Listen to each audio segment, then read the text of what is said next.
Hi, welcome to our presentation on ColorBound. This was a research project at UCF in the Digital Media program by Maxwell Bustamante, James Hiley, R. Mike Livingston, Eric Lovejoy, and Hani Tran. We worked together to make this research project a reality, serving various roles on our research team. For this project, we focused on UI manipulation through three different control schemes. Those were joystick selection, translation selection, and controller rotation selection. Players went through 3 trials, each with 10 rounds, where they'd have to shoot different colored targets using a gun.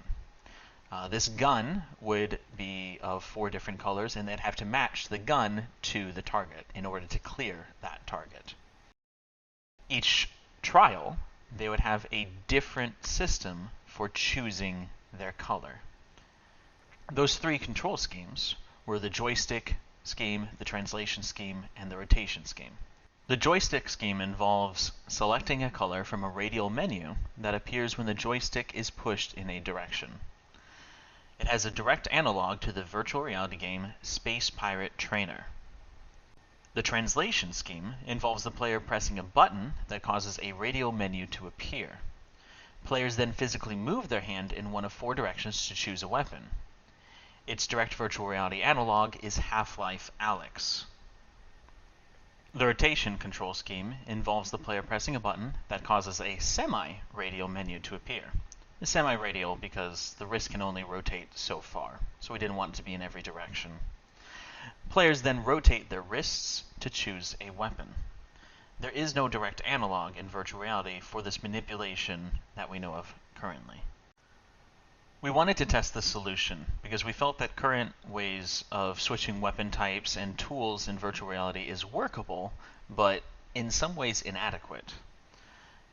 We theorized that rotating the hand was an underdeveloped way of making selections in a virtual reality user interface. Our solution was to add a rotation scheme where the player rotates their hand to switch weapon types and then compare the times of how fast it took to shoot the 2 targets, as compared to the translation scheme and the joystick scheme, which are both used reasonably often in virtual reality.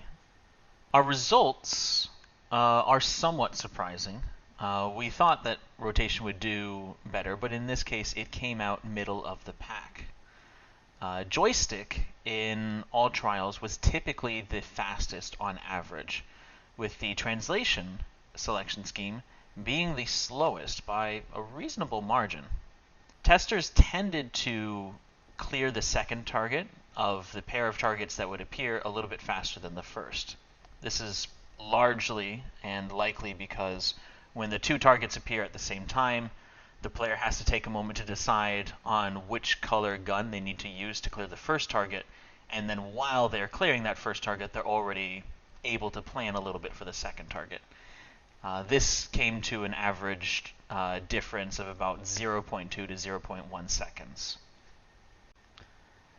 From the questionnaire, we also asked players what they felt were the fastest and what they enjoyed the most. And in this case, playtesters also tended to prefer the joystick, considered it their favorite, and they also tended to believe that it was the fastest. And our test results do back up this assumption. To create this project, we used the Unity engine, and we used a GitHub repository to allow us to work between multiple people in remote locations. To create the questionnaire form, we used Google Docs. Our game is able to run on Oculus, Windows Mixed Reality, and Valve Index. Our test results were obtained with an Oculus console. Thank you for your interest in our research. It was a fun journey creating these trials and this test, and we certainly learned a lot about both how virtual reality works and how typical players interact in a virtual reality environment with a virtual user interface.